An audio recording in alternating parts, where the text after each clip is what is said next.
মোদীজিকে ধন্যবাদ। গতকাল কেন্দ্রের এক্সাইজ পেট্রোল ডিজেলের দাম কেন্দ্রীয় সরকার ঠিক করে না। শুনে রাখুন আপনারা, ভুল বুঝায় এরা। পেট্রোল বন্ড ইউপিএ 2 সরকার কিনে ভারতকে ঋণে রেখে দিয়ে গেছিল, তাই পেট্রোলিয়াম প্রোডাক্টের দাম ঠিক করে পেট্রোলিয়াম প্রোডাক্টের দাম নির্ধারণ কমিটি। কিন্তু কেন্দ্রীয় সরকার ভ্যাট পায়। ধরুন 100 টাকার পেট্রোলে পশ্চিমবঙ্গে যে সরকার আছে, প্রাইভেট লিমিটেড কোম্পানির সরকার, সেই সরকার পায় 100 টাকায় 43 টাকা, কেন্দ্রীয় সরকার পায় 100 টাকায় 23 টাকা। গতকাল দীপাবলির আগাম সন্ধ্যায় মোদীজি তার পাওয়া 23 টাকার মধ্যে পেট্রোলে 5 টাকা আর ডিজেলে 10 টাকা ছাড় দিয়েছেন। এটা আমাদের কিছুটা স্বস্তি। এইটা দেখে 7টা রাজ্যের সরকার, যেমন ত্রিপুরার মুখ্যমন্ত্রী বিপ্লব দেব, তিনি 7 টাকা 5 টাকা পেট্রোলের সঙ্গে আরো 7 টাকা দিয়েছেন, 12 টাকা পেট্রোলের দাম কমে গেছে। 10 টাকা ডিজেলের সঙ্গে আরো 7 টাকা কমিয়ে দিয়েছেন, 17 টাকা ডিজেলে কমে গেছে। 7টা রাজ্যে। কিন্তু বাংলার মেয়ে এখনো ঘুমাচ্ছে। আশা করি ঘুম ভাঙলে তিনিও একই পথের প্রতীক হবেন। যোগী আদিত্যনাথ যা করেছেন, হেমন্ত বিশ্ব শর্মা যা করেছেন, বিপ্লব দেব যা করেছেন, আপনিও তাই করবেন, তার অপেক্ষায় আমরা আছি। বাংলার মেয়ে বাঙালির জন্য নিশ্চয়ই ভাববেন। ভারতবর্ষের প্রধানমন্ত্রী নরেন্দ্র মোদীর কথা বলবো। গতকাল তিনি দীপাবলিতে ডিজেলে 10 টাকা, পেট্রোলে 5 টাকা করে দাম, সরকারি এক্সাইজ দাম আমাদের হাতে নেই, কেন্দ্রীয় সরকারের হাতে নেই। দাম নিয়ন্ত্রণ করে পেট্রোপণ্য অথরিটি। ইউপিএ 2 সরকার পেট্রোলিয়াম বন্ড ছেড়েছিল, সেই টাকা শোধ করতে হচ্ছে ভারত সরকারকে। কারণ মোদীজি চায় আত্মনির্ভর ভারত, ভাতা দেওয়া ভারত নয়।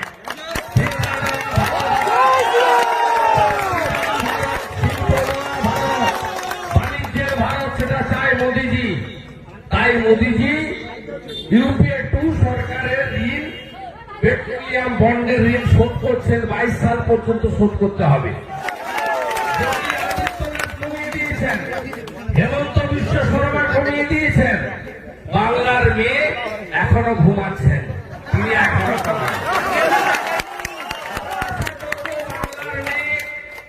তিনি পশ্চিম বাংলাতেও বিপ্লব দেবের পথ অনুসরণ করে দাম আরো কমানোর ব্যবস্থা করবেন। কারণ 100 টাকা পেট্রোলের মধ্যে তিনি নিজে 43 টাকা নিয়ে যান আর তার ছানাদের বাজারে নামিয়ে দেন। মোদীজি মুর্দাবাদ। আমাদের দেওয়ালের গিফট দিয়েছে, আর আমরা মোদীজির সঙ্গে থাকবো। নইলে আফগানিস্তান হবে, তালিবানের হাতে যাবে।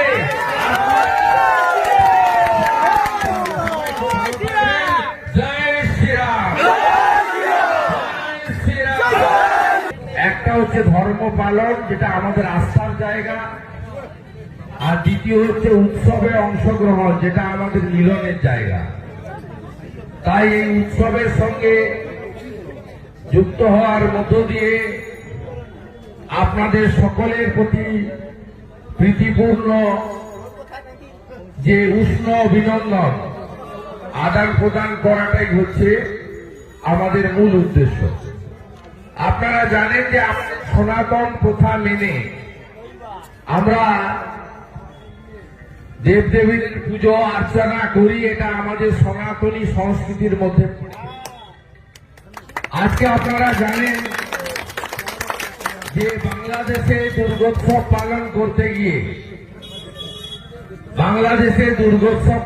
করতে গিয়ে সনাতনীরা একেবারে মিথ্যা প্রচার করে 200 বাংলাদেশে মন্দির ভাঙা হয়েছে। বাংলাদেশে মায়ের নিরঞ্জন হয়ে গেছে। 500 মণ্ডপ ভাঙা হয়েছে।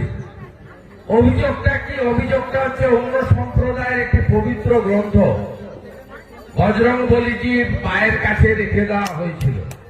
তো এটা কোনো হিন্দু লোক করতে পারে না। হিন্দুরা স্বামী বিবেকানন্দের আদর্শে উদ্বুদ্ধ। আমরা গীতা পড়ি, গীতাতে সাথে শান্তির কথা, অহিংসার কথা।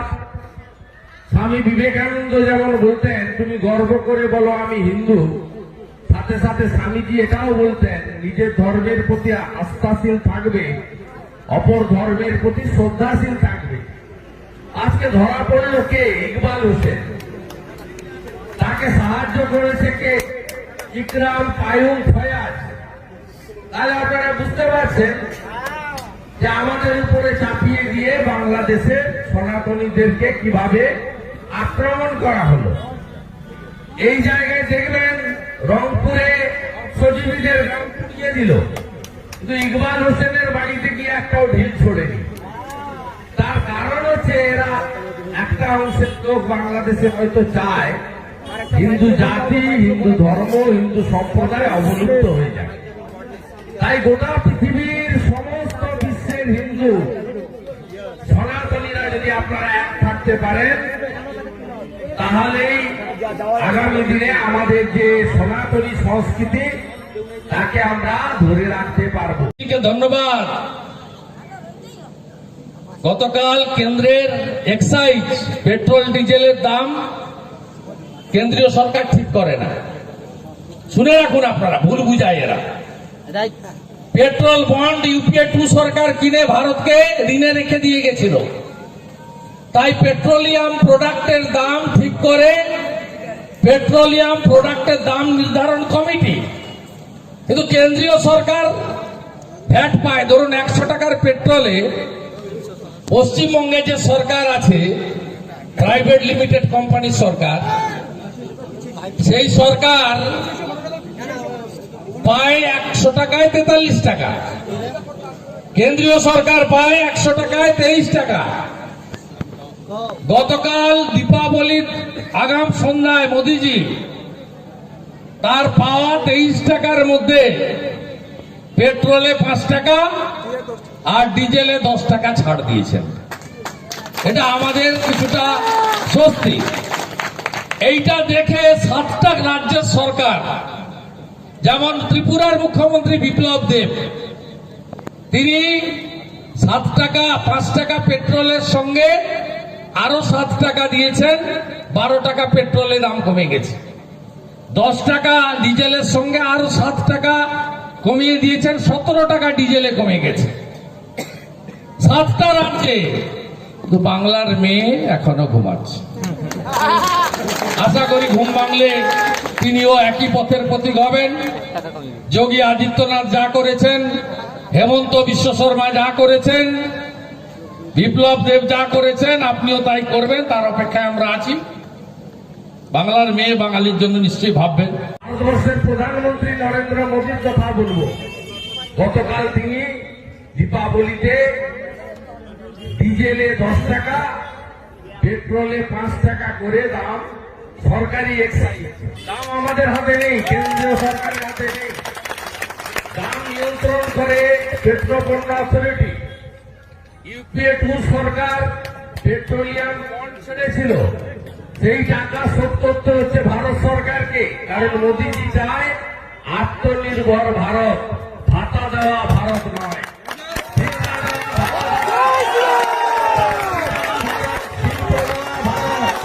বাণিজ্যের ভারত সেটা চায় মোদীজি। তাই মোদীজি ইউপিএ 2 সরকারের ঋণ, পেট্রোলিয়াম বন্ডের ঋণ শোধ করছেন। 22 সাল পর্যন্ত শোধ করতে হবে। হেমন্ত বিশ্ব শর্মা কমিয়ে দিয়েছেন। বাংলার মেয়ে এখনো ঘুমাচ্ছেন, তিনি এখনো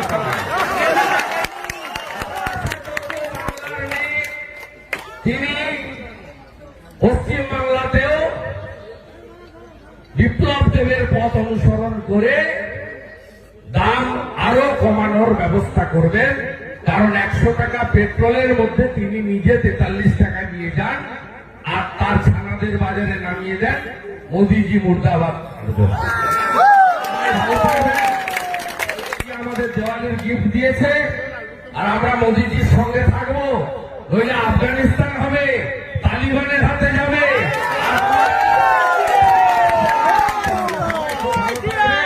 জয় শ্রীরাম। একটা হচ্ছে ধর্ম পালন, যেটা আমাদের আস্থার জায়গা, আর দ্বিতীয় হচ্ছে উৎসবে অংশগ্রহণ, যেটা আমাদের মিলনের জায়গা।